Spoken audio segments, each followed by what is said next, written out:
नमस्कार मित्रों, कैसे हैं आप लोग। आप लोग को आरआरटीसी के ऑनलाइन पाठशाला में हार्दिक स्वागत है।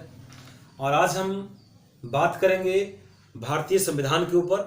और आज संविधान का भाग 1 देखेंगे। जैसा कि हम लोगों ने पहले बात किया था भारतीय संविधान की विशेषता के बारे में, तो देखे थे कि भारत का संविधान जो है एक लिखित और विस्तृत संविधान था, जिसमें 22 भाग, 395 अनुच्छेद, 8 अनुसूचियां और एक प्रस्तावना शामिल था मूल संविधान में। और वर्तमान समय में एक प्रस्तावना, 475 अनुच्छेद, 25 भाग और 12 अनुसूचियां है। तो आज हम लोग बात करेंगे भारतीय संविधान के भाग 1 के ऊपर। भाग 1 को आज देखेंगे। भाग 1 को आज समझेंगे विस्तार से हम लोग। भाग 1 भारतीय संविधान का भाग 1 जो है, जिसमें अनुच्छेद 1 से लेकर 4 तक है। अनुच्छेद कहां से कहां तक है? अनुच्छेद 1 से लेकर 4 तक अनुच्छेद इसमें है। और इसका विषय जो है वह है संघ और उसका राज्य क्षेत्र। विषय क्या है? विषय है संघ और उसका राज्य क्षेत्र। संघ और उसका राज्य क्षेत्र। तो भाग 1 को आज बहुत ही ढंग से और एक एक महत्वपूर्ण तथ्यों को देखते हुए आज चलेंगे। लेकिन इसके पहले अगर आप अपने पास पेन और कॉपी लेकर नहीं बैठे हैं तो प्लीज़ वीडियो को पॉज करें और अपने पास पेन और कॉपी ले लें, जिसमें कम से कम 10 पेज होना चाहिए। आज ये लंबा वीडियो बनेगा। और दूसरी बात, वीडियो देखने के बाद से लाइक करें, शेयर करें और सब्सक्राइबर को अधिक से अधिक बढ़ाने की कोशिश करें, ताकि अन्य विद्यार्थियों को भी इसका लाभ मिल सके। चलिए देखते हैं भारतीय संविधान का भाग 1। ठीक है, तो भाग 1 में जैसा कि बात की कि इसमें अनुच्छेद 1 से लेकर 4 तक है। तो सबसे पहले इन चारों अनुच्छेदों को देखते हैं कि ये 4 अनुच्छेद में क्या क्या लिखा है। तो सबसे पहले बात करेंगे अनुच्छेद 1 का। अनुच्छेद 1 क्या कहता है? ठीक है, देखिए अनुच्छेद 1 कहता है भारत अर्थात इंडिया। क्या कहता है? भारत अर्थात इंडिया राज्यों का एक संघ है। भारत अर्थात इंडिया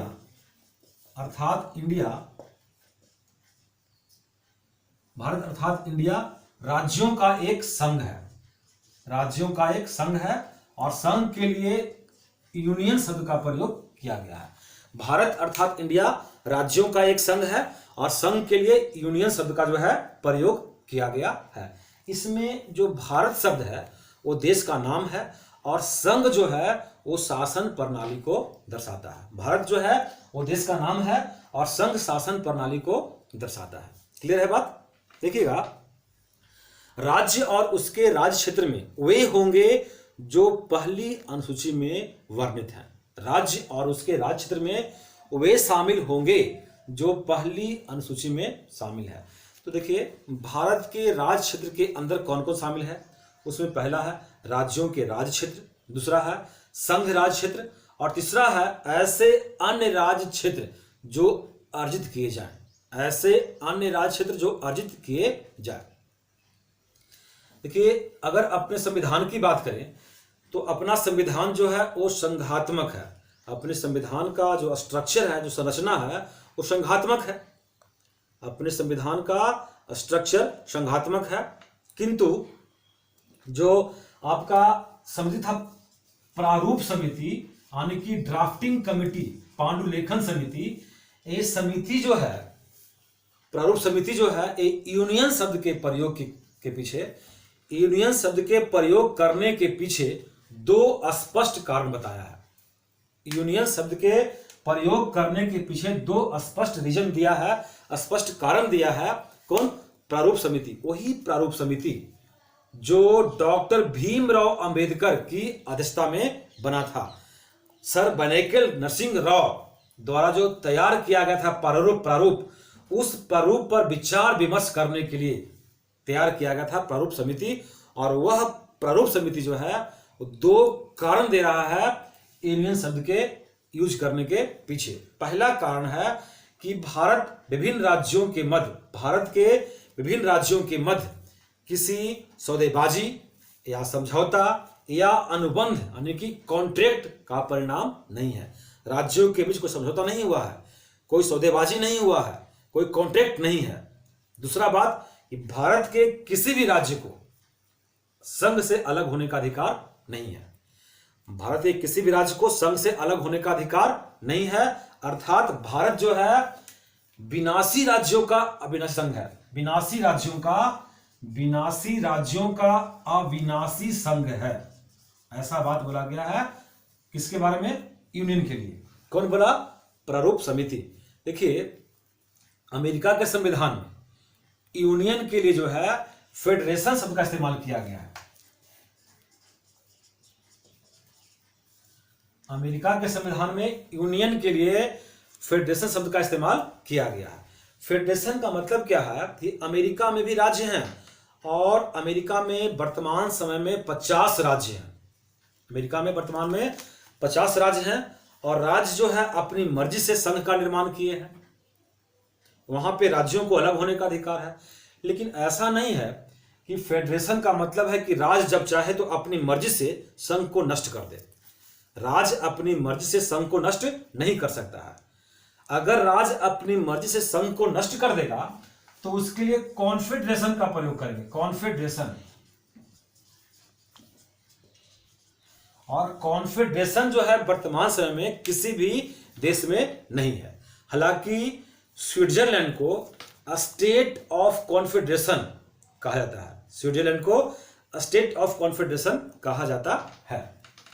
चलिए, तो ये बात कर रहे हैं हम लोग अनुच्छेद 1 का। आगे देखिए, अनुच्छेद 1 में जो बात की संघ और उसका राज्य क्षेत्र, तो संघ, भारतीय संघ यानी कि यूनियन टेरिटोरीज की बात करें और राज्य क्षेत्र की बात करें, दोनों में अंतर है। संघ का जो है, भारतीय संघ का जो शासन जो है वो राष्ट्रपति द्वारा निर्वाचित प्रशासक के माध्यम से वहां शासन चलाया जाता है। वर्तमान समय की बात करें तो वर्तमान समय में भी 8 जो है संघ शासित क्षेत्र हैं। 8 हैं, पहले 7 थे, 9 हो गए थे। 9 कैसे हुए?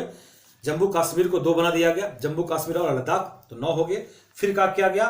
दादर नगर हवेली और दमन दीव को मिलाकर फिर से 1 कर दिया गया। दादर नगर हवेली और दमन और दीव को मिलाकर 1 कर दिया गया, तो फिर हो गए 8। इन 8 यूटी में से 3 जगह पे जो है विधानसभा है। एक दिल्ली में, दूसरा पुडुचेरी में और तीसरा है जम्मू कश्मीर में। ठीक है, और ये तीनों जगह जो है वर्तमान में विधानसभा है। आगे बात करते हैं अनुच्छेद 2 का। अनुच्छेद 2 क्या कहता है? देखिए, अनुच्छेद 2 की बात करें तो अनुच्छेद 2 कहता है नए राज्यों का प्रवेश या स्थापना। नए राज्यों का प्रवेश या स्थापना। संसद विधि बनाकर, कानून बनाकर संघ में नए राज्यों का प्रवेश करवा सकता है या उसकी स्थापना कर सकता है। अनुच्छेद 2 के तहत जो है संसद को 2 प्रकार की शक्ति प्राप्त है। अनुच्छेद 2 के तहत संसद को 2 प्रकार की शक्ति प्राप्त है। एक नए राज्यों की प्रवेश का और एक स्थापना करने का। नए राज्यों की स्थापना करने का, एक नए राज्यों का प्रवेश का। देखिए, नए राज्यों को जो शामिल करेगा, तो नए राज्यों को शामिल करने की शक्ति जो है इसमें, इसका संबंध जो है उन राज्यों से है जो पहले से विद्यमान है। कोई राज्य पहले से है, अब उसको शामिल करने का शक्ति किसको दिया गया? संसद को दिया गया। और स्थापना करने का संबंध जो है उन राज्यों से है जो पहले से स्थापित तो हैं परंतु भारत संघ में शामिल नहीं है। भारत संघ में शामिल नहीं है, उसके लिए किया गया। देखिएगा, यहीं पर क्या है कि अनुच्छेद 2 की बात जब करते हैं तो अनुच्छेद 2A भी बात कर लेते हैं। यहां पर अनुच्छेद 2 का A। और देखिए, जब भी अनुच्छेद में A, B, C की बात करें, क, ख, ग की बात करें, तो यहां पर ध्यान दीजिएगा कि जरूर जो है संविधान में संशोधन के तहत अनुच्छेद को जोड़ा गया होगा, क्योंकि मूल संविधान में A, B नहीं था। तो अनुच्छेद 2 का A बाद में जोड़ा गया और इसका संबंध सिक्किम से है। और अनुच्छेद 2 का A जो है वो संविधान का किया गया 35वां संशोधन कब किया गया? 1974 में। 1974 में संविधान का 35वां संशोधन द्वारा जोड़ा गया और इसके तहत सिक्किम को भारत का एसोसिएट स्टेट यानी कि सहायक राज्य बना दिया गया। सिक्किम को सहायक राज्य बना दिया गया। उसके बाद देखिए एक साल के बाद ही 1975 में संविधान का किया गया 36वां संशोधन और सिक्किम को भारत का पूर्ण राज्य बना दिया गया। सिक्किम को भारत का पूर्ण राज्य बना दिया गया और इस प्रकार अनुच्छेद जो है 2A भी क्या हो गया, समाप्त हो गया। यहां पर ध्यान दीजिएगा, सिक्किम एकमात्र ऐसा राज्य है जो पहले एक स्वतंत्र देश था, पहले एक स्वतंत्र देश था। तो ये था अनुच्छेद 2। अब बात करते हैं अनुच्छेद 3 का। अनुच्छेद 3 की बात करें तो अनुच्छेद 3 जो है, अनुच्छेद 3 ये क्या कहता है? अनुच्छेद 3 संसद द्वारा नए राज्यों का निर्माण, पुराने राज्यों के नाम, क्षेत्र, आकार और सीमा में परिवर्तन की बात करता है। संसद को अधिकार है कि वह नए राज्य का निर्माण कर सकता है, पुराने राज्यों के नाम में, उसके क्षेत्र में, उसके सीमा में, उसके आकार में परिवर्तन कर सकता है। ये संसद को पावर दिया गया है अनुच्छेद 3 के तहत। अनुच्छेद 3 के तहत ही किसी भी राज्य में से उसके राज्य क्षेत्र को अलग कर नया राज्य बना सकता है, किसी राज्य के क्षेत्र को हटा काट कर और किसी दूसरे राज्य के क्षेत्र को काटकर एक नया राज्य बना सकता है मिलाकर, किसी राज्य के क्षेत्र को बढ़ा सकता है, किसी राज्य के क्षेत्र को घटा सकता है, किसी राज्य की सीमाओं में परिवर्तन कर सकता है, किसी राज्य के नाम में परिवर्तन कर सकता है। ये सारा अधिकार जो है संसद को दिया गया है। लेकिन इन अधिकारों को लागू करने की प्रक्रिया भी है। प्रक्रिया क्या है समझते हैं जरा उसको। देखिए, अगर ऐसा कोई विधेयक संसद में पास करना है, संसद में लोकसभा या राज्यसभा में रखना है, क्योंकि संसद का 2 सदन है, लोकसभा और राज्यसभा, और एक अंग राष्ट्रपति भी है। तो अगर इस तरह का विधेयक अगर संविधान में संसद में किसी सदन में रखना हो तो इस विधेयक को पहले राष्ट्रपति से सिफारिश करवाना होगा। राष्ट्रपति के सिफारिश के पहले संसद के किसी भी सदन में इस प्रकार का विधेयक नहीं रखा जाएगा, नहीं पेश किया जाएगा, नहीं पेश किया जाएगा। तो सबसे पहले कहां से करवाना होगा सिफारिश? राष्ट्रपति से। दूसरी बात देखिएगा, प्रक्रिया में अगर इस विधेयक का जो प्रस्ताव है उस प्रस्ताव से किसी राज्य के क्षेत्र में परिवर्तन हो रहा हो, उसके नाम में परिवर्तन हो रहा हो, उसके सीमा क्षेत्र में परिवर्तन हो रहा हो, तो राष्ट्रपति का कर्तव्य है कि इस विधेयक को उस राज्य के राज्य विधानमंडल की राय जानने के लिए उस विधेयक को भेजेंगे। अब राज्य विधानमंडल उस विधेयक को निर्धारित अवधि के अंदर अपनी राय को व्यक्त करना होगा, नहीं तो वह विधेयक अपने आप पारित मान लिया जाएगा। दूसरी बात, अगर राज्य विधानमंडल अपना कुछ राय रखता है तो उस राय को मानने के लिए ना ही राष्ट्रपति और ना ही संसद कोई बाध्य नहीं है। तीसरी बात, अगर राज्य विधानमंडल अपनी राय देता है तो संसद अगर उसकी राय को मानते हुए उस विधेयक में कोई परिवर्तन लाता है या नहीं लाता है, या उस राज्य विधानमंडल की राय को ना मानकर कुछ और परिवर्तन करता है, तो परिवर्तन के बाद दूसरी बार इस विधेयक को राज्य विधानमंडल में भेजना आवश्यक नहीं है। यह विधेयक उसी रूप में पारित मान लिया जाएगा। क्लियर बात? ये सारा कुछ लिखा है अनुच्छेद 3 में, सारा कुछ लिखा है संविधान में, स्पष्ट तौर पर लिखा है। हमारा संविधान जो है एक बहुत ही महत्वपूर्ण और बहुत ही आदर्श दस्तावेज है। इसको बने रहिए मेरे साथ और संविधान जानने की कोशिश करेंगे हम लोग, मजा आएगा आने वाले दिनों में। तो बात करते हैं अनुच्छेद 4 का। अनुच्छेद 4 क्या कहता है? देखिए, अनुच्छेद 4 क्या कहता है? अनुच्छेद 4 स्पष्ट तौर पर बात कहता है कि अगर संसद अनुच्छेद 2 और अनुच्छेद 3 के अधीन नए राज्यों की स्थापना करता है, उसका प्रवेश करता है और विद्यमान राज्यों के नामों में परिवर्तन करता है, उसके सीमा क्षेत्र को घटाता है, बढ़ाता है, तो ऐसा करते हुए अगर संसद संविधान के पहली अनुसूची और चौथी अनुसूची में कोई बदलाव भी लाता है तो उसे संविधान के अनुच्छेद 368 के तहत संविधान संशोधन नहीं माना जाएगा। ये बोलता है अनुच्छेद 4, उसे संविधान संशोधन नहीं माना जाएगा। अतः इसे बिना किसी विशेष प्रक्रिया के तथा किसी भी अन्य साधारण विधान की तरह साधारण बहुमत द्वारा पारित किया जा सकता है। ठीक है, तो देखिए अगर इसको साधारण विधेयक से पारित किया जाए, यानी कि कहने का तात्पर्य क्या है कि ऐसा विधेयक को सामान्य बहुमत से पारित किया जा सकेगा। तो समान बहुमत क्या है? तो समान बहुमत है उपस्थित और मत देने वाले की बहुमत। संसद में यानी लोकसभा या राज्यसभा में जितना सदस्य उपस्थित हैं और जितना मत दिए हैं, तो मत देने वाले की बहुमत को से जो पास होगा उसको हम लोग कहते हैं साधारण बहुमत।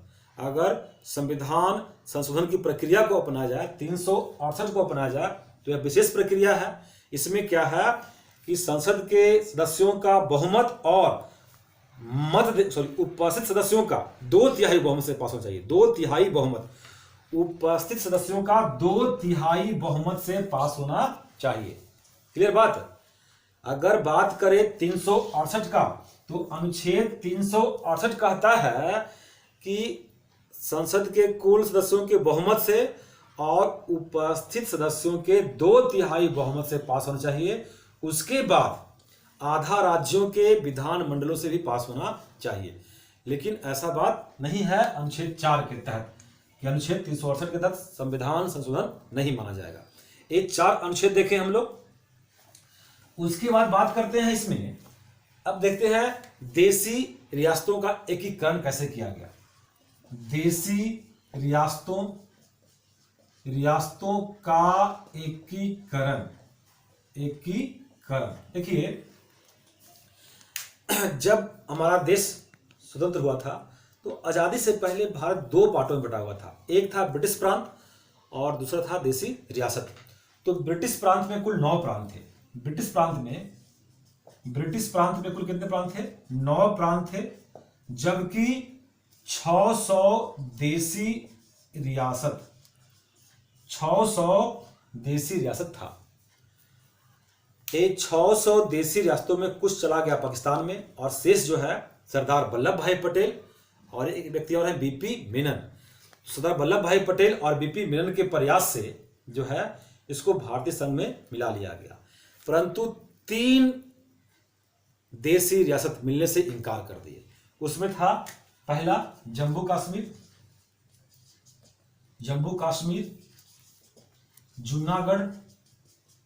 जूनागढ़ और तीसरा है हैदराबाद। ये मिलने से इनकार कर दिया। 3 जो है मिलने से इनकार कर दिया। बाकी जो देसी रियासत को मिलाया गया था उसको विलय पत्र पर साइन करके मिलाया गया था। एक दस्तावेज तैयार किया गया था, उस पर ऊपर जो है उस देसी रियासत के राजा का नाम उसका साइन होता था, और नीचे में जो है यहाँ के गवर्नर का साइन था। तो 3 मिलने से इनकार कर दिया। लेकिन बाद के दिनों में जम्मू कश्मीर जो है, जब उस पर पाकिस्तानी काबिलियाई लोग जो आक्रमण किए, तो उसके डर से यहाँ के राजा जो हरि सिंह है वो विलय पत्र पर साइन कर दिए। देखिए जम्मू कश्मीर मुस्लिम बहुल क्षेत्र था, परंतु वहाँ के राजा हिंदू हरि सिंह थे। हैदराबाद हिंदू बहुल क्षेत्र था, परंतु वहाँ के शासक जो है वो मुसलमान था। एक जूनागढ़ और हैदराबाद दोनों कह रहा है कि हम पाकिस्तान में मिलेंगे। जम्मू कश्मीर के हरि सिंह कह रहे हैं ना हम पाकिस्तान मिलेंगे ना हिंदुस्तान मिलेंगे, लेकिन ये जो है डर से विलय पत्र पर साइन कर दिए। जूनागढ़ को जनमत संग्रह का मतलब था वहां के लोगों से वोटिंग करवा के जन संग्रह के आधार पर मिलाया गया, और हैदराबाद को पुलिस कार्रवाई से मिलाया गया। यहाँ पर जबरदस्ती जो है इसको मिला लिया गया। यहाँ पर एक फॉल्ट है जम्मू कश्मीर में कि जम्मू कश्मीर के राजा हरि सिंह जब विलय पत्र पर साइन कर ही दिए, उसके बाद क्या है कि प्रधानमंत्री जो है हमारे प्रथम प्रधानमंत्री पंडित जवाहरलाल नेहरू, उन्होंने ऑल इंडिया रेडियो पर अनाउंस किया कि जम्मू कश्मीर की हालात अभी सही नहीं है, जैसे ही हालात सुधरेगा तो हम वहां पर जनमत संग्रह कराएंगे, जो कि अभी तक विवाद का कारण बना हुआ है। एक गलती हुआ था उनसे, ये बात हुआ, इस तरह से इसको मिला लिया गया। अब बात आगे करते हैं। देसी रियासतों को देखें किस प्रकार मिलाया गया। अब बात हम करेंगे आगे भाग 1 में, संविधान का जो भाग 1 है उसमें देखेंगे राज्य पुनर्गठन आयोग के बारे में। राज्य पुनर्गठन आयोग, राज्य पुनर्गठन आयोग। राज्य पुनर्गठन आयोग को देखेंगे तो राज्य पुनर्गठन से संबंधित जो आयोग बना उसमें पहला आयोग था धर आयोग। पहला आयोग क्या है? धर आयोग। पहला आयोग है धर आयोग। देखिए, स्वतंत्रता प्राप्ति के बाद यानी कि प्राप्ति के साथ ही भाषा के आधार पर जो है राज्यों के पुनर्गठन की मांग जो है होने लगा, और भाषा के आधार पर राज्यों के पुनर्गठन के मद्देनजर संविधान सभा के अध्यक्ष जो है डॉक्टर राजेंद्र प्रसाद ने 27 नवंबर 1947 को 27 नवंबर 1947 को डॉक्टर राजेंद्र प्रसाद क्या किए कि न्यायमूर्ति एस के धर की अध्यक्षता में भाषाई प्रांत आयोग का गठन किए। भाषाई प्रांत आयोग क्या है? भाषाई प्रांत आयोग का गठन किए न्यायमूर्ति एस के धर की अध्यक्षता में, इसलिए इसको क्या कहते हैं? धर आयोग कहते हैं। देखिए, भाषाई आधार पर राज्यों के पुनर्गठन के प्रश्न पर एस के धर आयोग अपनी सिफारिश में कहा कि राज्यों का पुनर्गठन भाषाई आधार पर न होकर प्रशासनिक सुविधा के आधार पर होना चाहिए। ये धर आयोग जो है, इसके धर आयोग जो है, ये अपना रिपोर्ट में सिफारिश किया कि राज्यों का पुनर्गठन भाषा के आधार पर नहीं होना चाहिए बल्कि प्रशासनिक सुविधा के आधार पर होना चाहिए। ठीक है। उसके बाद भी जो है मांग बढ़ते गया, भाषा के आधार पर मांग जो है बढ़ते गया। तो अगला जो समिति बना वो समिति था जेवीपी समिति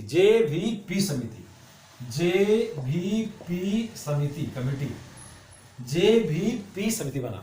ये जेवीपी समिति क्या है? जे से हो गया जवाहरलाल नेहरू,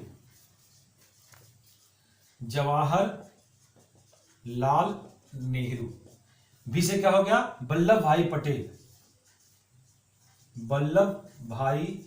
पटेल, और पी से हो गया पटाभी सीतारमैया। वस्तवैया रमैया नहीं है, पटाभी सीतारमैया, पटाभी सीतारमैया। क्या हुआ? जे से जवाहरलाल नेहरू, बी से वल्लभ भाई पटेल और प से पटाभी सीतारमैया। तो ये तीन व्यक्ति थे इसमें शामिल, और ये तीनों जो है इसका जो स्थापना किया गया, यानी कि जेवीपी समिति का जो स्थापना किया किसके बाद? धर आयोग के बाद। पहले तो धर आयोग बना, तो जेवीपी समिति का जो स्थापना किया गया वो दिसंबर 1948 में किया गया। दिसंबर 1948 में जेवीपी समिति का स्थापना किया गया। तो ये जेवीपी समिति जो है इसने भी अपने सिफारिश में कहा कि भाषा के आधार पर राज्य का निर्माण करना उचित नहीं है, यह जो है अव्यावहारिक है।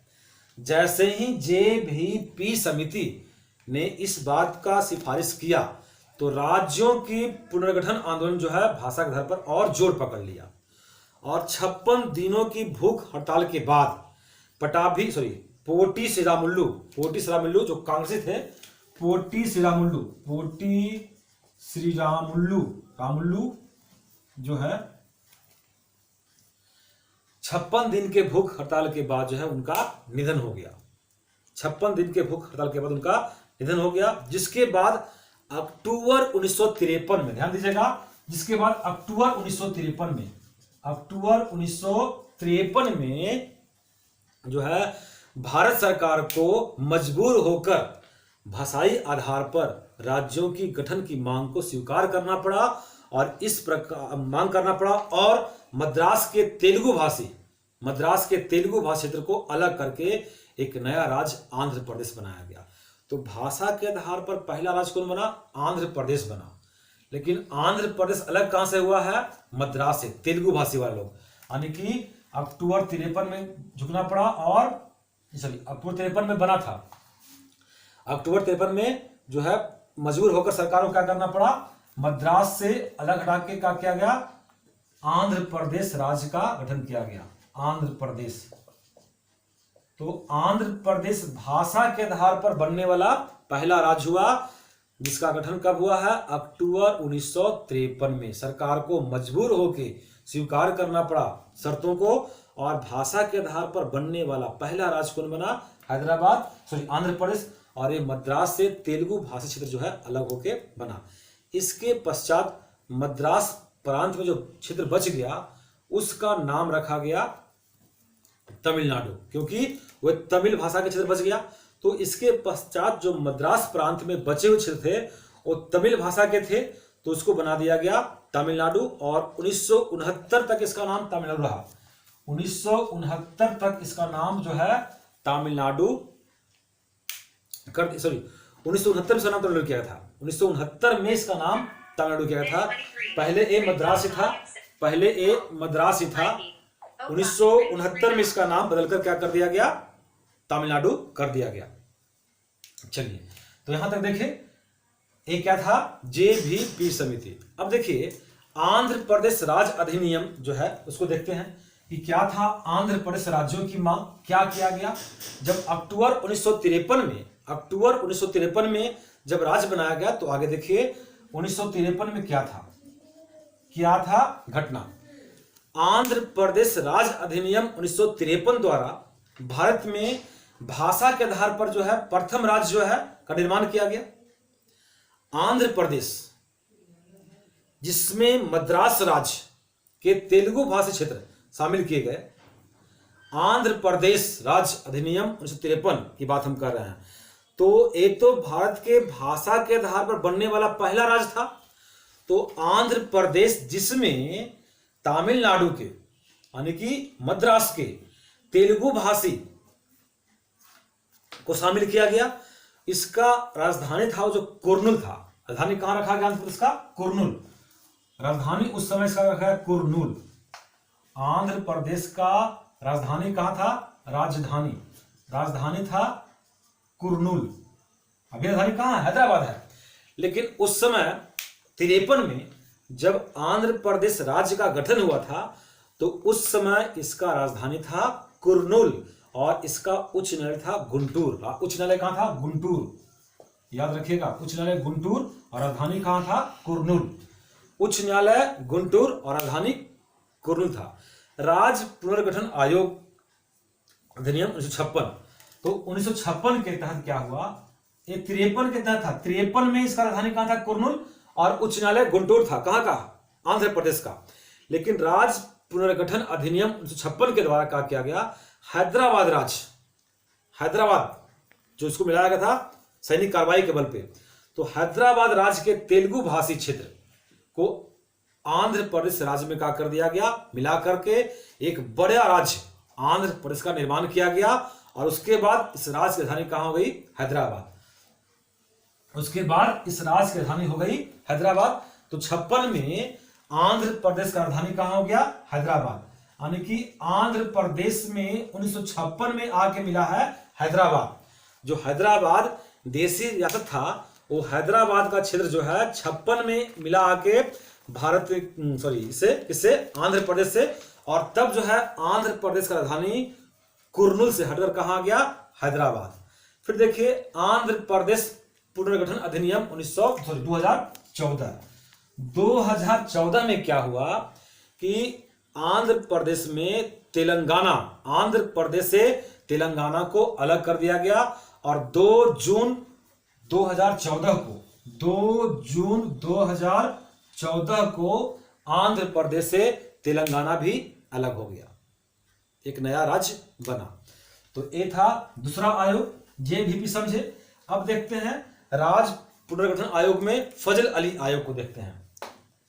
तीसरा आयोग है फजल अली आयोग। तो देखते हैं फजल अली आयोग को। देखिए फजल अली आयोग का जो गठन किया गया वो किया गया अक्टूबर 1953 में। कब किया गया, अक्टूबर 1953 में फजल अली आयोग का गठन किया गया। देखिएगा इसी समय जो है आंध्र प्रदेश को जो है भाषा के आधार पर राज्य बनाया गया था, जेवीपी समिति के बाद। तो फजल अली आयोग का गठन कब हुआ? अक्टूबर 1953 में। नए राज्य आंध्र प्रदेश को भाषाई आधार पर गठन करने के पश्चात भाषाई राज्यों के पुनर्गठन की मांग जो है अधिक तेज हो गई। जब एक राज्य को आप बना रहे हैं, भाषा के आधार पर एक राज्य को आप उसका जो है मान्यता दे रहे हैं, तो यह बात और जोर पकड़ लिया। भाषाई आधार पर राज्यों के पुनर्गठन की मांग जो है और तेज हो गया, जिसके पश्चात जो है सरकार ने दिसंबर 1953 में फजल अली की अध्यक्षता में एक 3 सदस्यीय आयोग का गठन किया। तो जो अक्टूबर में बना था, दिसंबर में गठन हुआ। दिसंबर 1953 में फजल अली की अध्यक्षता में 3 सदस्यीय आयोग का गठन किया गया। इस आयोग में अध्यक्ष कौन थे इसका? फजल अली। अध्यक्ष इसका कौन रहे? अध्यक्ष थे फजल अली। अध्यक्ष थे फजल अली। और इसका 2 अन्य जो सदस्य था, वो सदस्य थे हृदयनाथ कुंजरू और के.एम. पानीकर। कौन थे सदस्य? हृदयनाथ कुंजरू और के.एम. पानीकर। तो ये 2 अन्य सदस्य थे किसका? फजल अली आयोग का। अध्यक्ष फजल अली और 2 अन्य सदस्य में कौन है? हृदयनाथ कुंजरू और के.एम. पानीकर। देखिए, फजल अली आयोग की अनुशंसा के आधार पर भारत में 16 नए राज्यों, ये जो आयोग जो है ये सिफारिश किया। कब हुआ गठन? दिसंबर 1953 में। देखिएगा ध्यान से, अक्टूबर 1953 में हैदराबाद को स्वीकार किया गया भाषा के आधार पर, जब पोटी श्रीरामुलु का निधन हुआ 56 दिनों के भूख हड़ताल के बाद। और फिर दिसंबर 1953 में फजल अली आयोग का गठन किया गया, जिसके 2 अन्य सदस्य कौन है? हृदयनाथ कुंजरू और के.एम. पानीकर। ये आयोग जो है, ये आयोग सिफारिश क्या किया? 16 नए राज्यों का, 16 राज्यों का सिफारिश किया और कहा कि 3 जो है यूटी बनाइए। 3 संघ राज्य क्षेत्र की बात किया, यानी कि यूटी की बात किया। 16 राज्य और 3 संघ शासित क्षेत्र का बात सिफारिश किया। कौन? फजल अली आयोग। सरकार के द्वारा 1956 में आयोग की अनुशंसाओं में कुछ परिवर्तन करते हुए जो है इन सिफारिशों को स्वीकार किया गया। और परिणाम स्वरूप जो है 1 नवंबर 1956 को 1 नवंबर 1956 को सरकार द्वारा, यानी कि संसद द्वारा जो है फजल अली आयोग की सिफारिश को स्वीकार किया गया, लेकिन कुछ परिवर्तन किया गया। परिवर्तन क्या था कि फजल अली आयोग कहा कि 16 राज्य बनाइए और 3 यूटी बनाइए, लेकिन सरकार क्या किया कि 14 राज्य बनाया और 6 यूटी बनाया, यानी कि 14 राज्य बन गया राज्यों का और 6 यूटी का निर्माण किया गया 1 नवंबर 1956 को। यानी कि फजल अली आयोग की जो सिफारिश था उसको स्वीकार किया गया कुछ परिवर्तन करते हुए। परिवर्तन क्या था? ये 16 राज्य की बात कहा था फजल अली आयोग, राज्य कितना बना? 14, यूटी 3 था, यूटी बन गया 6। तो यहां पर फजल अली आयोग की बात को स्वीकार किया गया कुछ परिवर्तन करते हुए। अब यहां पर देखिए, नोट करने वाली बात है कि जो सरकार जो है 1956 में जो 14 राज्य बनाया और 6 केंद्र शासित प्रदेश बनाया, कौन कौन था? यानी कि 14 राज्य कौन कौन है? 14 राज्य जो बना 1956 में, 1956 में जो 14 राज्य बना 1 नवंबर 1956 को, ये 14 राज्य कौन कौन है? तो इसमें पहला राज्य है असम। पहला कौन है? असम है। दूसरा है बिहार, ये पहले से ही है, असम, बिहार। तीसरा है बंबई, देखिएगा बंबई है, महाराष्ट्र की बात नहीं कर रहे, बंबई। तीसरा बंबई, इसका मतलब है कि बाद में बंबई भी बटेगा, बंबई भी महाराष्ट्र और गुजरात में बटेगा। तीसरा बंबई। चौथा है जम्मू कश्मीर, जो कि अब नहीं रहा राज्य, जम्मू कश्मीर चौथा राज्य है। पांचवा राज्य इसमें है, वो पांचवा है पंजाब। छठा है उत्तर प्रदेश। सातवां मध्य प्रदेश। पंजाब, छठा उत्तर प्रदेश, सातवां मध्य प्रदेश। मध्य प्रदेश, 8वां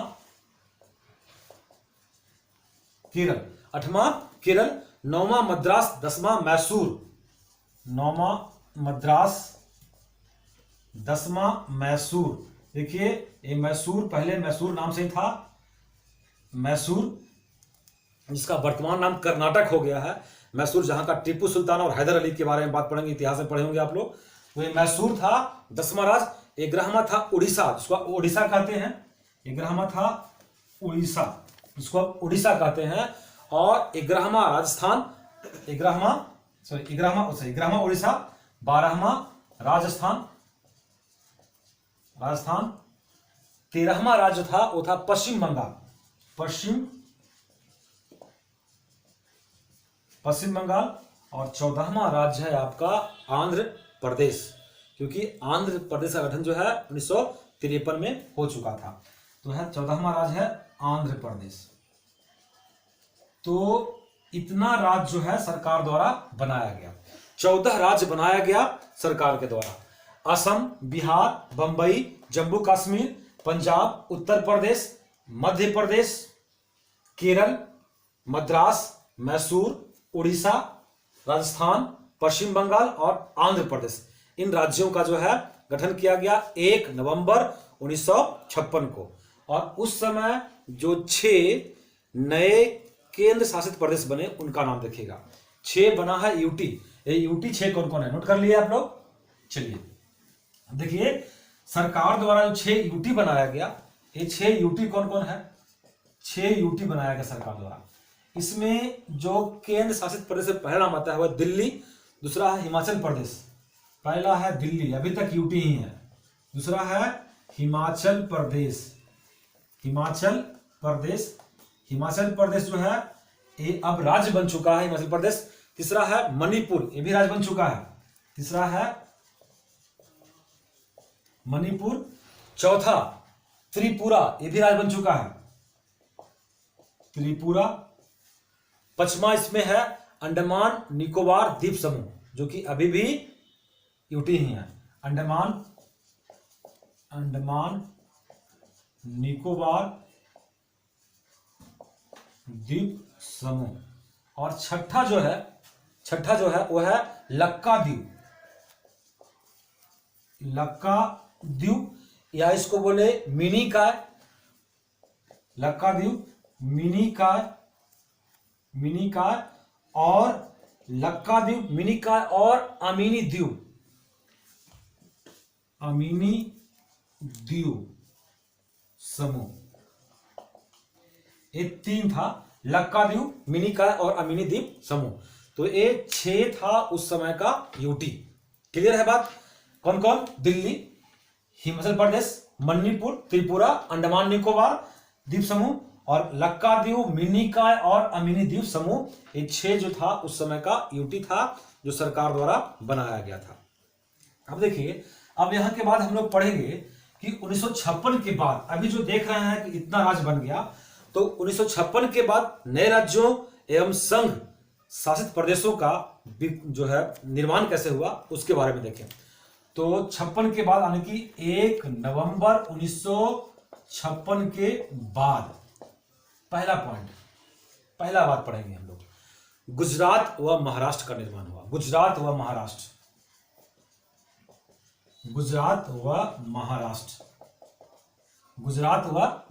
कब हुआ निर्माण, 1960 में। क्या हुआ 1960 में बंबई प्रांत, जो बंबई राज था, तो बंबई प्रांत को भाषा के आधार पर 2 भाग बांट दिया गया। गुजराती वाला गुजरात लिए और मराठी वाला महाराष्ट्र बनाए। बंबई प्रांत 2 भाग में बट गया, बंबई प्रांत 2 भाग में, गुजराती भाषा वाला गुजरात बनाए और मराठी वाला महाराष्ट्र। ये बन गया गुजरात और मराठी वाला बनाए महाराष्ट्र, यानी कि बंबई से जो है 2 राज्य बन गया। तो यहां पर देखेंगे कि 60 में बंबई 2 राज्यों में बन गया, यानी कि 14 से 15 राज्य हो गया। बंबई 2 बन गया, एक गुजरात नया राज्य बना, यानी बंबई बन गया महाराष्ट्र। ठीक है, नेक्स्ट पॉइंट 2 नंबर की बात करें, गुजरात देख लिए कैसे बना बंबई से। उसके बाद क्या हुआ कि गोवा और दमन दीव की बात कर लीजिए। गोवा और दमन दीव, गोवा और दमन दीव की बात करें, ये 1962 की घटना है, 1962। गोवा और दमन दीव की जो बात करेंगे 1962 में क्या हुआ कि गोवा को संघ शासित क्षेत्र बनाया गया। गोवा को क्या किया गया 1962 में, संघ शासित क्षेत्र बनाया गया गोवा को। हालांकि गोवा को 1987 में पूर्ण राज्य बना दिया गया। गोवा को 1987 में पूर्ण राज्य बना दिया गया और दमन दीव जो है अभी भी यूटी ही है। दमन दीव अभी भी यूटी ही है। तो ये गोवा और दमन दीव को देखें। उसके बाद 3 नंबर बात करें तो है दादर एवं नगर हवेली। तीसरा दादर एवं नगर हवेली, दादर नगर हवेली, दादर एवं नगर हवेली। देखिए दादर एवं नगर हवेली क्या हुआ 1961 में संविधान में 10वां संशोधन किया गया। संविधान में 10वां संशोधन के द्वारा, संविधान के 10वां संशोधन के द्वारा इसे भारतीय संघ क्षेत्र में शामिल किया गया। यह पहले पुर्तगालियों के अधीन में था। दादर नगर हवेली जो था ये पहले पुर्तगालियों के अधीन में था। देखिए इसके लिए 10वां संशोधन किया गया क्योंकि इसको किसी दूसरे देश से जो है अधिकार में ले रहे हैं। तो दादर नगर हवेली को संविधान का 10वां संशोधन के तहत 1961 में भारतीय संघ शासित प्रदेश बनाया गया। यह पहले पुर्तगाल के अधिकार में था। उसके बाद 4 नंबर 5 पढ़ते हैं पौंडीचेरी के बारे में। पौंडीचेरी देखिए पौंडीचेरी तो 14वां संविधान संशोधन द्वारा 1962 में, 14वां संविधान संशोधन 1962 में, 14वां संविधान संशोधन 1962 में जो है इसको भी यूटी बनाया गया। इसको भी संघ शासित क्षेत्र बनाया गया। यहां पहले जो है यह पहले फ्रांसीसियों के अधिकार में था। यह पहले फ्रांसीसियों के अधिकार में था। यहां पहले फ्रांसीसी बस्तियां थी। कहां पर? पौंडीचेरी में। देखिए बहुत कम लोग को जानकारी होगा कि पौंडीचेरी जो है, हालांकि पौंडीचेरी में 4 जिला है। पौंडीचेरी में 4 जिला है, कराईकल, माहे, यमन और पांडिचेरी। कराईकल, माहे, यमन और पांडिचेरी का जिला है। 4 जिला, कराईकल, माहे, यमन और पांडिचेरी। पौंडीचेरी एक जो है 4 जिला है पौंडीचेरी में, और ये 4 जिला 3 राज्यों में है। अगर भारत की बात करें इस तरह से तो यहां पर है ये पौंडीचेरी का 4 जिला, और ये 4 जिला जो है एक यूटी में है। आप ज्योग्राफी पढ़िएगा, भारत का सामान्य परिचय का वीडियो डाले हैं, तो सामान्य परिचय में इस बात को जिक्र किए हैं कि पौंडीचेरी 4 जिला जो है 3 राज्यों में है और एक यूटी है। क्लियर है? और ये पहले फ्रांसीसियों के अधिकार में था, लेकिन संविधान का 14वां संशोधन के तहत 1962 में इसको भारत का यूटी बना दिया गया। उसके बाद बात करते हैं नागालैंड के बारे में। नागालैंड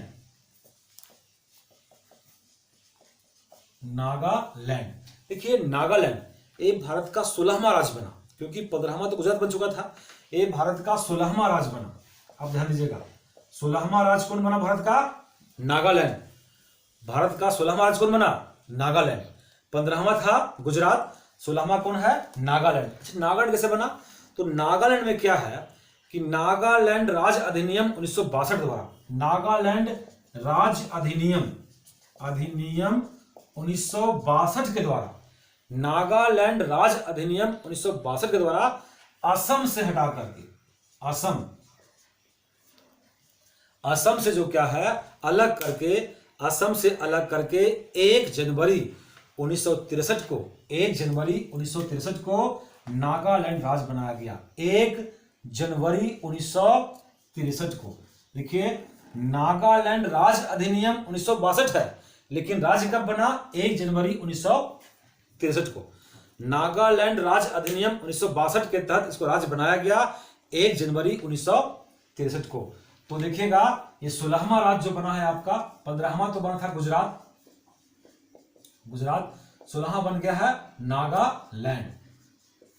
उसके बाद 17वां राज्य जो बनेगा, देखिए कौन बनेगा 17वां राज्य, तो ये बना है हरियाणा। कौन है? हरियाणा। हरियाणा देखिएगा हरियाणा के बारे में। हरियाणा ये भारत का 17वां राज्य बना। पंजाब पुनर्गठन अधिनियम, पंजाब पुनर्गठन अधिनियम द्वारा 1966 में पंजाब पुनर्गठन अधिनियम,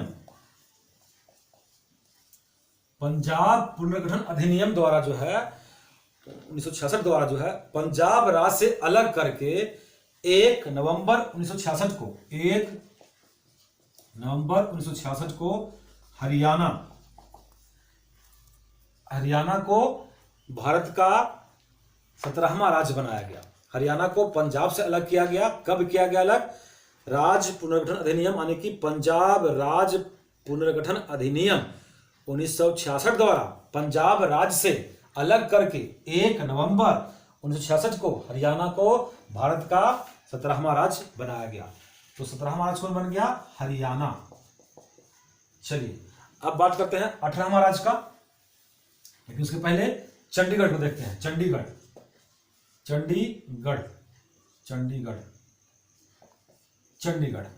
देखिए 1966 में इसे पंजाब राज्य से अलग कर एक केंद्र शासित प्रदेश बना दिया गया। 1966 में ही चंडीगढ़ को पंजाब राज्य से अलग कर एक केंद्र शासित प्रदेश बना दिया गया। ध्यान दीजिएगा, वर्तमान समय में चंडीगढ़ जो है पंजाब और हरियाणा का संयुक्त राजधानी भी है। बहुत दिनों से, शुरुआत से ही पंजाब और हरियाणा का राजधानी कहाँ है? चंडीगढ़। और 66 में ही चंडीगढ़ जो है पंजाब से अलग होकर क्या बना है? यूटी बना है। चंडीगढ़ पंजाब से अलग कब होकर यूटी बना? 1966 में। शुरुआत से चंडीगढ़ यूटी नहीं था। 1966 में पंजाब से जब हरियाणा अलग हुआ था उस समय ही चंडीगढ़ भी अलग होकर क्या बन गया? यूटी बन गया। तो चंडीगढ़ के बाद देखते हैं अब हिमाचल प्रदेश के बारे में। हिमाचल प्रदेश अगर बात करें हिमाचल प्रदेश का, तो हिमाचल प्रदेश देखे थे आप कि शुरू में यूटी था और हिमाचल प्रदेश राज्य अधिनियम 1970, हिमाचल प्रदेश राज्य अधिनियम 1970 के द्वारा ये भारत का जो है 18वां राज्य बना। 18वां को बना हिमाचल प्रदेश जो है भारत का 18वां राज्य बना। और हिमाचल प्रदेश पहला यूटी है जिसे राज्य होने का दर्जा मिला। और यह जो है 25 जनवरी 1971 को पूर्ण राज्य बनाया गया। कब बनाया गया? 25 जनवरी 1971 को। अधिनियम 70 का है लेकिन राज्य कब बना? 25 जनवरी 1971 को हिमाचल प्रदेश को भारत का 18वां राज्य बनाया गया। हिमाचल प्रदेश पहला राज्य है जो यूटी से राज्य बना है। पहला केंद्र शासित प्रदेश जो राज्य बना कौन है? हिमाचल प्रदेश। अब आगे बात करें हिमाचल प्रदेश के बाद बात करें तो है मणिपुर और त्रिपुरा। साथ में पढ़ते हैं मणिपुर और त्रिपुरा को। देखिएगा मणिपुर और त्रिपुरा के बारे में कि मणिपुर बना 19वां राज्य। मणिपुर 19वां बना और 20वां बना त्रिपुरा। 20वां कौन बना? त्रिपुरा बना 20वां। इसमें देखिए मणिपुर और त्रिपुरा उत्तर पूर्वी क्षेत्र जो है उत्तर पूर्वी क्षेत्र का पुनर्गठन हुआ और वह अधिनियम था 1971 यानी कि उत्तर पूर्वी क्षेत्र पुनर्गठन अधिनियम। उत्तर पूर्वी क्षेत्र पुनर्गठन अधिनियम 1971 द्वारा जो है इन दोनों केंद्र शासित प्रदेश को 21 जनवरी 1972 को पूर्ण राज्य बना दिया गया। 71 का अधिनियम है और 21 जनवरी 1972 को मणिपुर को भारत का 19वां राज्य और त्रिपुरा को भारत का 20वां राज्य बना दिया गया। यहां देखिए अब बात करते हैं इसके बाद मेघालय का। अगला राज्य बन रहा है मेघालय। देखिए मेघालय के बारे में, मेघालय की बात करें, देखिएगा ये जो है 21वां राज्य बना है। 21वां राज्य कौन बना है? मेघालय। मेघालय बना है 21वां राज्य। ध्यान दीजिएगा, मेघालय जो है भारत का 21वां राज्य है। मेघालय को 22वां संविधान संशोधन 1969, 22वां संविधान संशोधन, 22वां संविधान संशोधन, 22वां संविधान संशोधन अधिनियम 1969 द्वारा 1969 द्वारा जो है इसको जो है पहले असम राज्य के अंदर ही इसको पहले क्या किया, या कि मेघालय को पहले असम राज्य के अंदर ही, असम राज्य के असम राज्य के अंदर ही एक उपराज्य बनाया गया। ध्यान दीजिएगा, पहला है ऐसा राज्य उपराज्य बना, असम राज्य के अंदर ही इसको किया गया, पहले उपराज्य बनाया गया। यानी कि 22वां संविधान संशोधन 1969 के द्वारा मेघालय को असम राज्य के अंदर ही पहले एक उपराज्य बनाया गया और उत्तर पूर्वी क्षेत्र पुनर्गठन अधिनियम 1971, उत्तर पूर्वी क्षेत्र पुनर्गठन अधिनियम 1971 द्वारा इसे 20 जनवरी 1972 को एक पूर्ण राज्य बनाया गया। 20 जनवरी 1972 को इसको एक पूर्ण राज्य बना दिया गया। क्लियर है बात? पहले एक क्या बना था? उपराज्य बना, असम राज्य के अंदर ही मेघालय को पहले उपराज्य बनाया गया और फिर इसको पूर्ण राज्य का दर्जा दे दिया गया। चलिए उसके बाद बात करते हैं सिक्किम का। इसके बारे में बात कर चुके हैं हम 2 इकाई में। सिक्किम का बात करते हैं। सिक्किम जो है वो भारत का 22वां राज्य है। 22वां कौन है? सिक्किम। सिक्किम भारत का 22वां राज्य बना सिक्किम। देखिए सिक्किम के बारे में थोड़ा सा इसमें बता चुके हैं कि 35वां संविधान संशोधन 1974 द्वारा इसे पहले सहायक राज्य बनाया गया।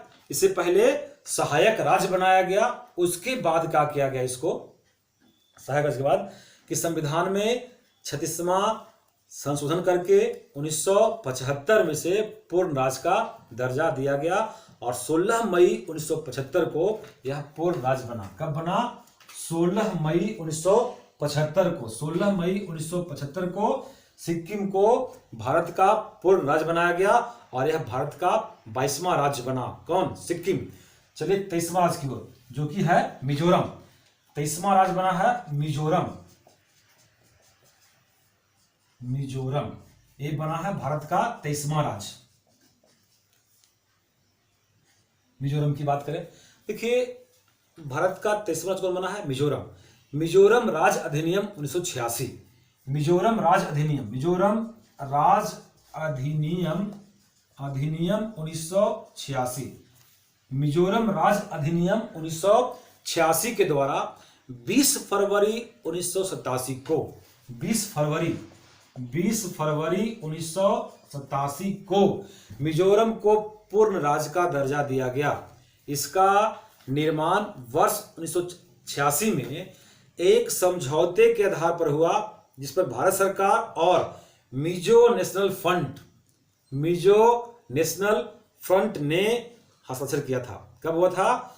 1986 में ही एक समझौता के तहत हुआ है मिजोरम राज्य का, जिसमें भारत सरकार और मिजो नेशनल फ्रंट का जो है सिग्नेचर है और उस समझौता के तहत जो है मिजोरम भारत का 23वां राज्य बन गया। उसके बाद बात करते हैं 24वां राज्य, जो कि है अरुणाचल प्रदेश। 24वां कौन है? अरुणाचल प्रदेश। अरुणाचल प्रदेश। अरुणाचल प्रदेश को देखते हैं, जो कि भारत का बना है 24वां राज्य। अरुणाचल प्रदेश। देखिए अरुणाचल प्रदेश के बारे में, जो कि भारत का 24वां राज्य बना है।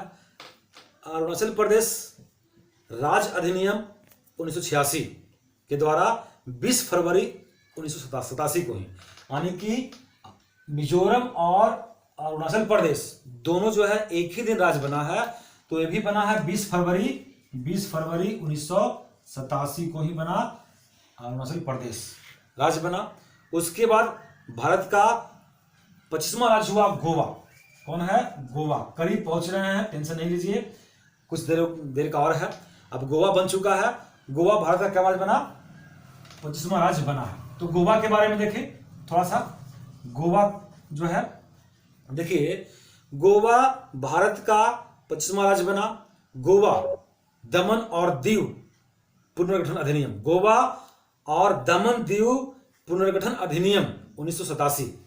गोवा के साथ साथ दमन और दीव पुनर्गठन अधिनियम 1987। गोवा और दमन और दीव पुनर्गठन अधिनियम 1987 के द्वारा जो है कहा किया गया कि दमन और दीव को केंद्र शासित प्रदेश बनाया गया, जबकि 30 मई 1987 को 30 मई 1987 को गोवा को भारत का 25वां राज्य बनाया गया और गोवा को भारत का पूर्ण राज्य का दर्जा दिया गया। परंतु देखिएगा यहां पर दमन और दीव जो है अभी भी केंद्र शासित प्रदेश ही बना हुआ है। दमन और दीव अभी भी केंद्र शासित प्रदेश ही बना हुआ है। देखिए अभी जो है दमन और दीव के साथ दादर नगर हवेली को मिला दिया गया है और दादर नगर हवेली एवं दमन दीव तीनों जो है दोनों जो है मिलकर अभी यूटी है। अब देखिए 26, 27 और 28, 26, 27 और 28, 26, 27 और 28, 26, 27 और 28 जो राज्य बना वो 26 में बना छत्तीसगढ़, 27 में उत्तराखंड और 28 में झारखंड। अब देखेंगे यहां पर छत्तीसगढ़, उत्तराखंड और फिर झारखंड। तो पहले बात करते हैं छत्तीसगढ़ का, जो कि भारत का 26वां राज्य बना। मध्य प्रदेश पुनर्गठन अधिनियम 2000 द्वारा, ये मध्य प्रदेश से निकल के ना है, तो मध्य प्रदेश पुनर्गठन अधिनियम 2000 द्वारा 1 नवंबर 2000 को 1 नवंबर 2000 को जो है छत्तीसगढ़ जो है भारत का 26वां राज्य बना और यह मध्य प्रदेश से पृथक होके अलग होके बना। उसके बाद बात करते हैं उत्तराखंड जो है, उत्तराखंड के बारे में। तो उत्तराखंड जो है भारत का 27वां राज्य बना। उत्तर प्रदेश पुनर्गठन अधिनियम 2000, उत्तर प्रदेश पुनर्गठन अधिनियम 2000 द्वारा जो है उत्तराखंड जो है उत्तर प्रदेश से अलग होकर 9 नवंबर 2000 को 9 नवंबर 2000 को जो है उत्तराखंड भारत का 27वां राज्य बना। अब बात करते हैं झारखंड का, जो कि भारत का 28वां राज्य है। तो बिहार पुनर्गठन अधिनियम 2000, देखिएगा जिस राज्य से अलग हो रहा है वही राज्य पुनर्गठन अधिनियम है। जैसे मध्य प्रदेश राज्य पुनर्गठन अधिनियम यहां पर था, उत्तर प्रदेश राज्य पुनर्गठन अधिनियम, बिहार राज्य पुनर्गठन अधिनियम। तो बिहार राज्य पुनर्गठन अधिनियम 2000 द्वारा जो है 15 नवंबर 2000 को 15 नवंबर 2000 को झारखंड जो है वो बिहार से अलग होकर जो है एक नया राज्य बना। जिस समय उत्तराखंड राज्य में था इसका नाम उत्तरांचल था, उत्तरांचल। बाद में इसका नाम पड़ा उत्तराखंड। पहले उत्तरांचल नाम से बना था और बाद में इसका नाम पड़ गया उत्तराखंड। अब देखिए 29वां राज्य जो बना तेलंगाना, जिसके बारे में चर्चा पहले भी कर चुके। यह है तेलंगाना किससे अलग हुआ है? ये मालूम है आपको कि आंध्र प्रदेश से हुआ है। तो यह है आंध्र प्रदेश पुनर्गठन अधिनियम 2014। आंध्र प्रदेश पुनर्गठन अधिनियम 2014 के द्वारा जो है 2 जून 2014 को तेलंगाना जो है आंध्र प्रदेश से पृथक कर दिया गया इसको और एक नया राज्य बना दिया गया। तो इस प्रकार ये जो है 29 राज्य बना, जिसमें वर्तमान समय में जम्मू कश्मीर जो राज्य था पहले का, जो मूल संविधान का राज्य था, वो जम्मू मूल संविधान का तो नहीं था क्योंकि 56 में ही बनाया गया था। तो जम्मू कश्मीर जो है वर्तमान समय में वहां से 370 और 35 से हटा दिया गया और जम्मू कश्मीर राज्य न होके यूटी बन गया है, 2 यूटी, एक जम्मू कश्मीर और दूसरा लद्दाख। तो ये था आपका राज्यों का पुनर्गठन अधिनियम और भाग 1, जो संविधान का भाग 1 जो है पूरा क्लियर किए।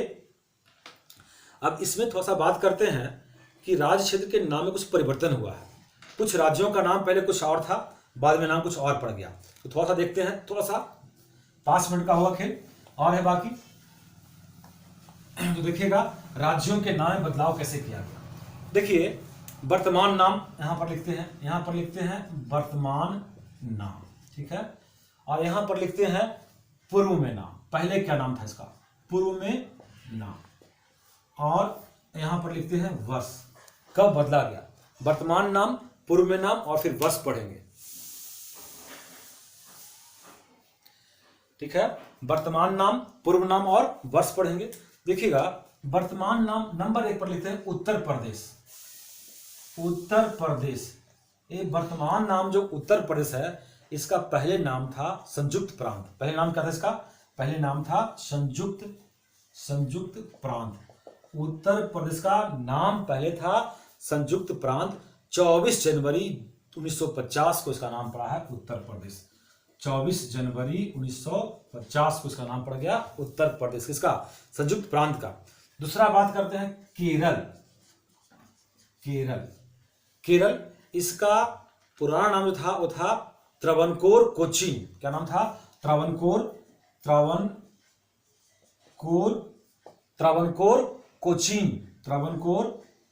कोचीन। क्या नाम था, केरल का पुराना नाम है त्रावणकोर कोचीन। और 1 नवंबर 1956 को इसका नाम पड़ा केरल। 1 नवंबर 1956 को इसका नाम पड़ गया केरल। जिस समय 14 राज्य बने थे उसमें इसका नाम पड़ गया केरल। तीसरा नाम तमिलनाडु। तमिलनाडु, इसका पुराना नाम था मैसूर। क्या नाम था, मैसूर इसका नाम था। सॉरी, तमिलनाडु का पुराना नाम मद्रास था। मैसूर कर्नाटक का नाम था, इसका पुराना नाम था मद्रास। और मद्रास जो है 14 जनवरी 1969 को तमिलनाडु बना था। 14 जनवरी 1969 को इसका नाम पड़ गया तमिलनाडु। उसके बाद जो नया नाम देख रहे हैं आप, कर्नाटक, इसका नाम था पहले मैसूर। एक कर्नाटक जो देख रहे हैं, कर्नाटक, इसका नाम था मैसूर, वही टीपू सुल्तान और हैदर अली वाला मैसूर। और ये जो है 1973 में इसका नाम पड़ गया कर्नाटक। 1973 में हो गया कर्नाटक। 5 नंबर देखें हम, तो 5 में बात करते हैं लक्षद्वीप का। लक्षद्वीप जो भी यूटी है, लक्षद्वीप, राजधानी कहाँ है लक्षद्वीप का, कावारती। तो ये लक्षद्वीप जो है, ये पहले 3 नाम था इसका, लक्काद्वीप, मिनिकॉय और अमीनी द्वीप। लक्काद्वीप,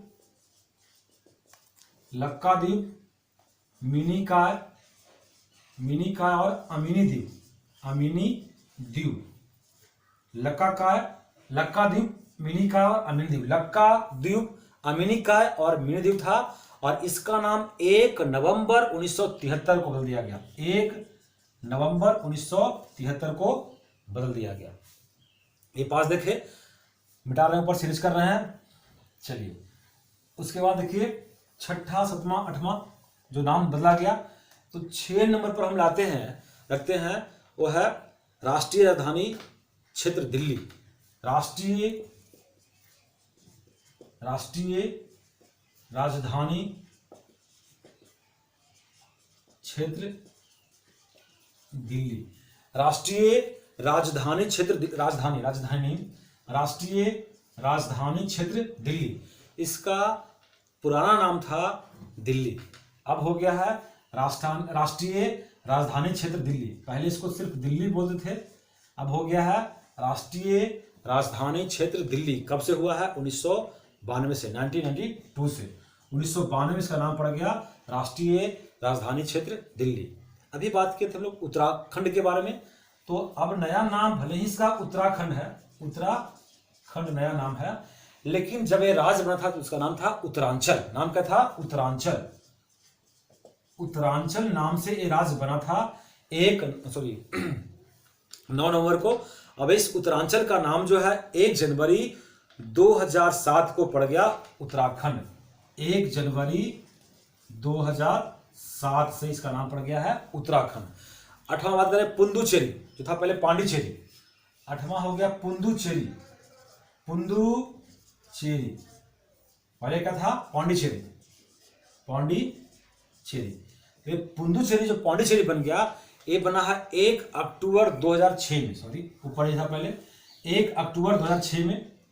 1 अक्टूबर 2006 को पांडिचेरी का नाम क्या कर दिया गया? पुंदुचेरी। अब नया नाम पड़ता है आपको ओडिशा।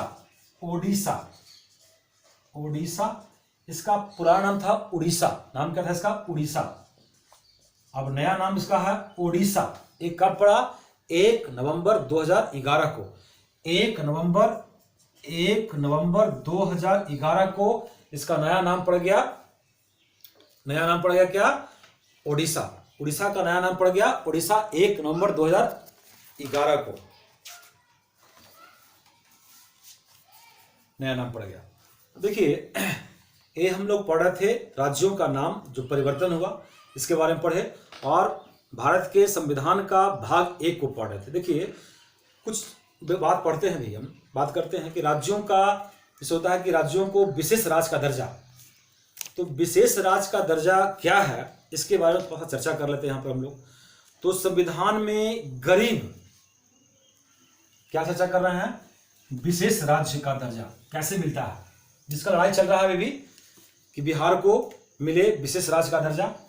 तो विशेष राज्य का दर्जा, जर्दा मत पढ़िएगा, दर्जा, विशेष राज्य का दर्जा। तो संविधान में गरीब तथा पिछड़े राज्यों को विकास के समान अवसर प्राप्त करने के लिए, प्रदान करने के लिए विशेष राज्य का दर्जा दिए जाने का प्रावधान है। विशेष राज्य का मतलब ये नहीं कि अमीर राज्य को हम लोग कहेंगे विशेष राज्य। जो राज्य गरीब है, पिछड़ा हुआ राज्य है, उसको आगे बढ़ने का, विकास करने का समान अवसर प्रदान किया जाए, इसके लिए राज्यों को विशेष राज्य का दर्जा दिया जाता है, ताकि वह विकास करने का उसको अवसर मिल सके। ये राज्यों का जो विशेष राज्य का दर्जा मिलने का जो प्रावधान है, इसे केंद्र की तरफ से विशेष वित्तीय सहायता प्रदान की जाती है। अगर किसी राज्य को विशेष राज्य का दर्जा मिल गया तो उसको केंद्र से अलग से, पहले तो मिलता ही है राज्य के नाम पर, तो उसको वित्तीय अनुदान मिलेगा ही। उसके बाद जो है विशेष राज्य का दर्जा मिलने के कारण जो है विशेष वित्तीय सहायता दी जाती है। इसीलिए जो है हमारे मुख्यमंत्री नीतीश कुमार जो है लगे हुए हैं कि बिहार को भी विशेष राज्य का दर्जा मिले। देखिए, इसमें क्या है कि राज्यों के लिए विशेष राज्य का दर्जा देने का प्रस्ताव जो है एक गाडगिल फॉर्मूला के आधार पर प्रारंभ किया गया था। विशेष राज्य का दर्जा देने का जो प्रावधान शुरू किया गया, एक गाडगिल फॉर्मूला पर आधारित है। गाडगिल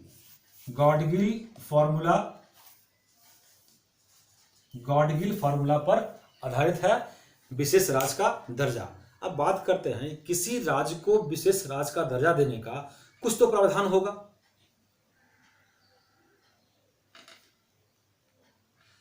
विशेष राज्य का दर्जा देने का कुछ तो प्रावधान होगा। तो इसमें क्या है कि सामरिक दृष्टि से राज्य का महत्व हो।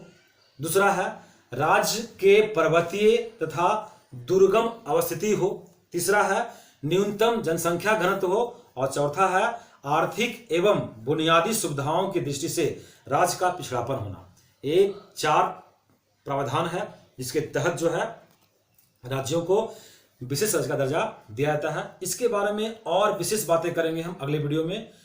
तब तक के लिए इतना ही। कुछ टेक्निकल प्रॉब्लम के कारण हमें बीच में ही रुकना पड़ रहा है, नहीं तो अभी विशेष राज्य का दर्जा किन किन राज्यों को मिल चुका है इसके बारे में बात करते, लेकिन इसका चर्चा यानी कि विशेष राज्य के दर्जा के बारे में अलग से बात करेंगे, अलग वीडियो बनाएंगे इसके लिए।